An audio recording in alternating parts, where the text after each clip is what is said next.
Okay, I'm going to bang out another quick one here. This is going to be the Seventh Doctor serials. Seventh Doctor is tied for my favorite among the classic Who. I like Pertwee and I like Sylvester McCoy the best. I actually really like the Seventh Doctor's era with a couple of provisos. I really like the Cartmel Master Plan. I like how it led into the Virgin New Adventures. I like the way it ties together. It really was the second reboot of the show. The first being uh, Spearhead from Space, Third Doctor. I mean, all new cast, all new crew, all new writers. First time in color for Pertwee. This time, they kind of came back after 18 months after Trial of the Time Lord, and they were really trying. Other than JNT as executive producer, it's like mostly new writers and new cast and everything. Uh, they did a lot of crazy stuff. They did a lot of great world building sort of stuff. They really changed the character of the Doctor for the first time again. Uh, I think Troughton gets a lot of credit for sort of creating the idea of reinventing the Doctor. He didn't try to do a Bill Hartnell impersonation, and Sylvester McCoy has like a really unique characterization for the Doctor, and he's one of the greats.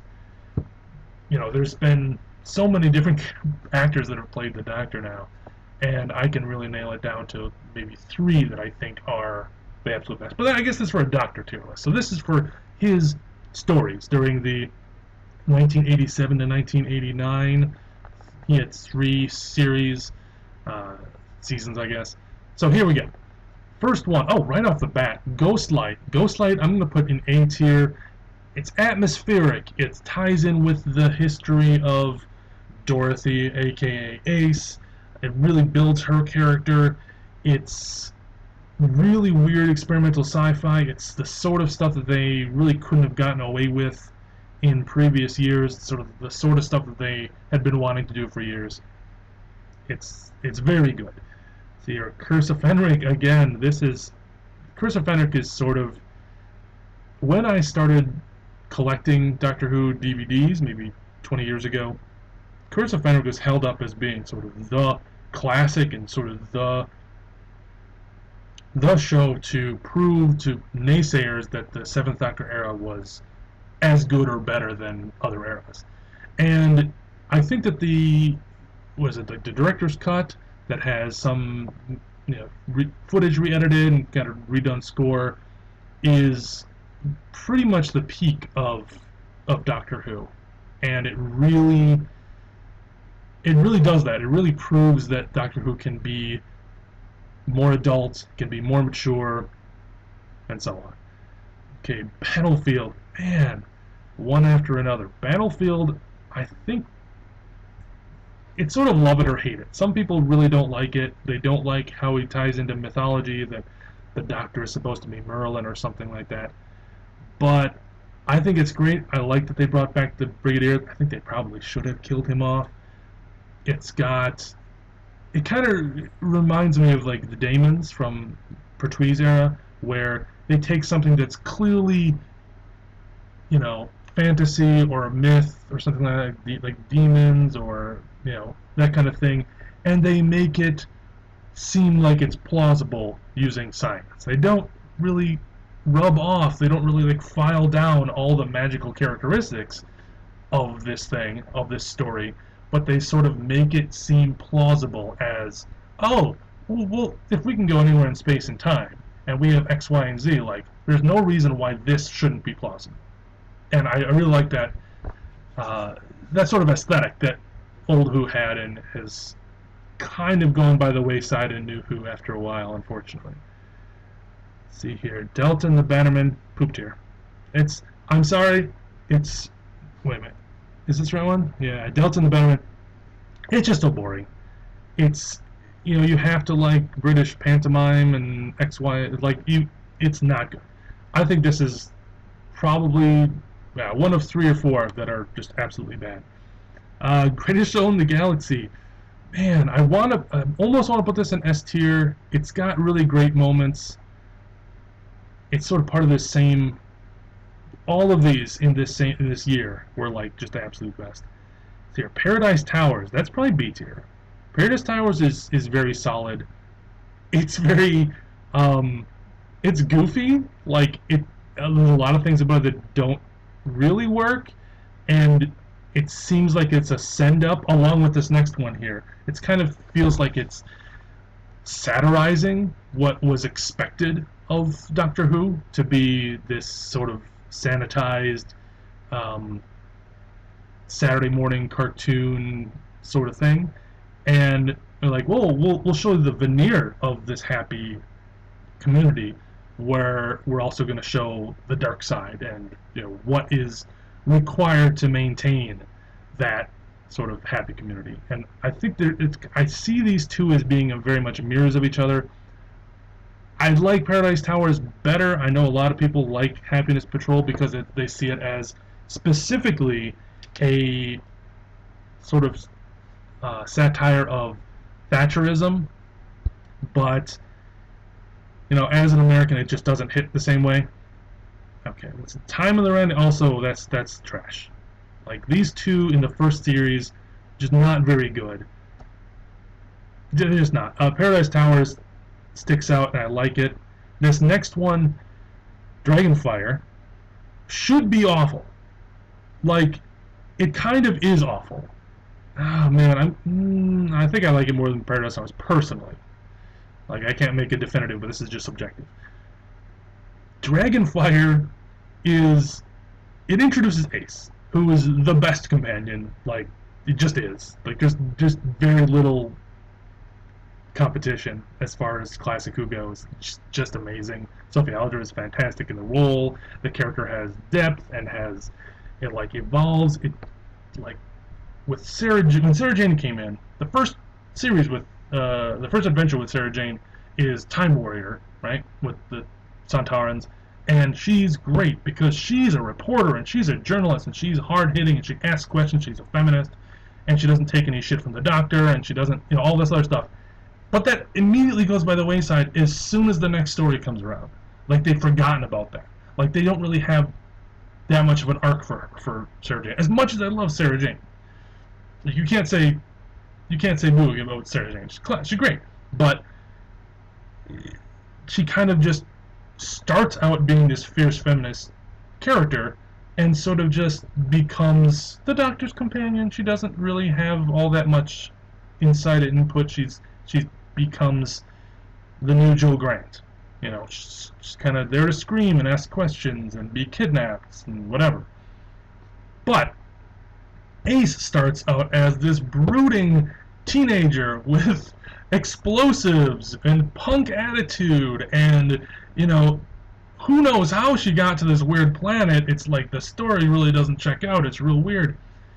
But she's working in a cafe and she hates her job and she's immediately completely like identifiable as a fully formed character, and that character then grows and adapts and evolves and becomes something so much more. So this is the first one with Ace, and Ace is awesome. So that's already like minimum B tier. It has the worst effects of the new series.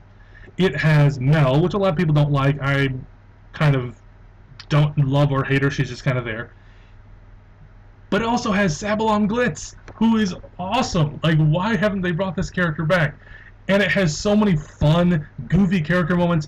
The plot doesn't matter. The plot is completely immaterial. This is one of the episodes where the plot is completely immaterial. It's all about introducing the characters and having them interact.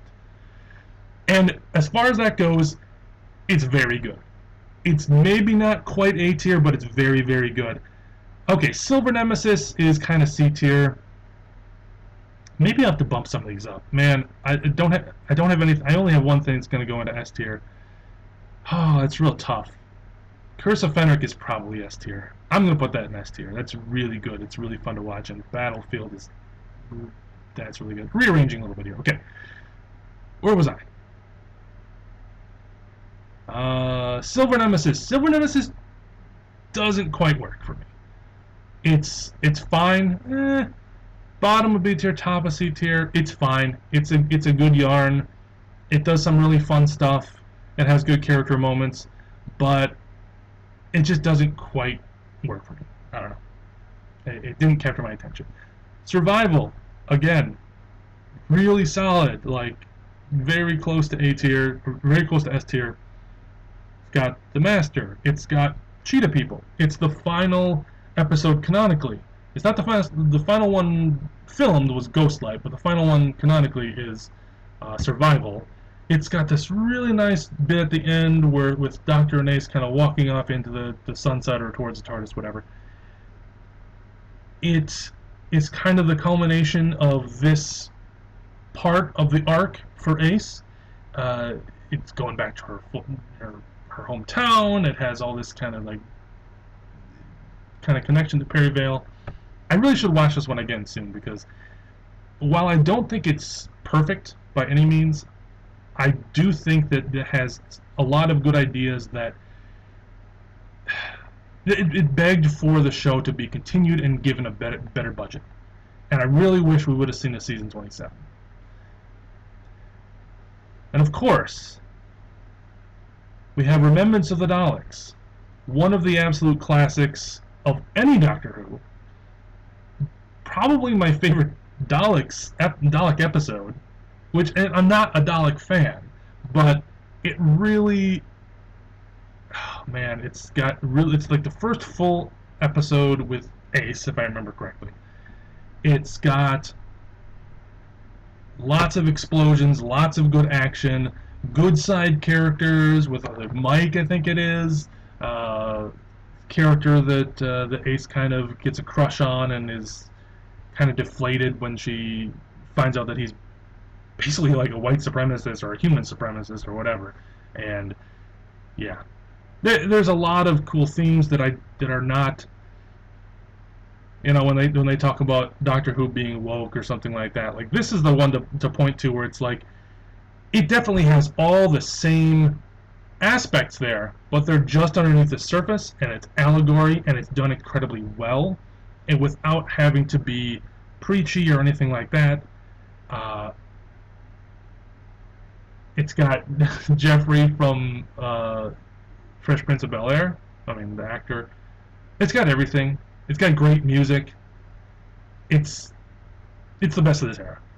And I guess at the bottom here we technically have one more, which is the movie, but I'm not sure how that really, as far as Sylvester's appearance, as far as how the Doctor is in it, it's the bottom. He basically has two lines. He gets shot and dies and regenerates into Paul McGann. It's another really underrated actor, really underrated Doctor, and I really hope he comes back for the 60th because he did not get a chance to shine in the 50th. The 50th is botched, as far as I'm concerned. Anyway, so that's what we got. We got a real good distribution here. Lots of A's. We got probably 2 Stone Cold classics. Honestly, a lot of the ones that are an A probably could be an S tier, and it really depends on my mood or what I had for breakfast that day or whether I got good sleep or something like that. I think Battlefield is probably is the one that I will. Battlefield or Remembrance of the Daleks are the ones that I'll put on if I just want like a good, entertaining story. They're not incredibly deep. They have a lot of little nuggets of character development, but they're just plain fun. But a lot of these other ones, like, there's only a few down here. These 2 on the bottom are the only ones that I would say are unwatchable. As Delta and the Bannerman is unwatchable. I think Time in the Run is unwatchable.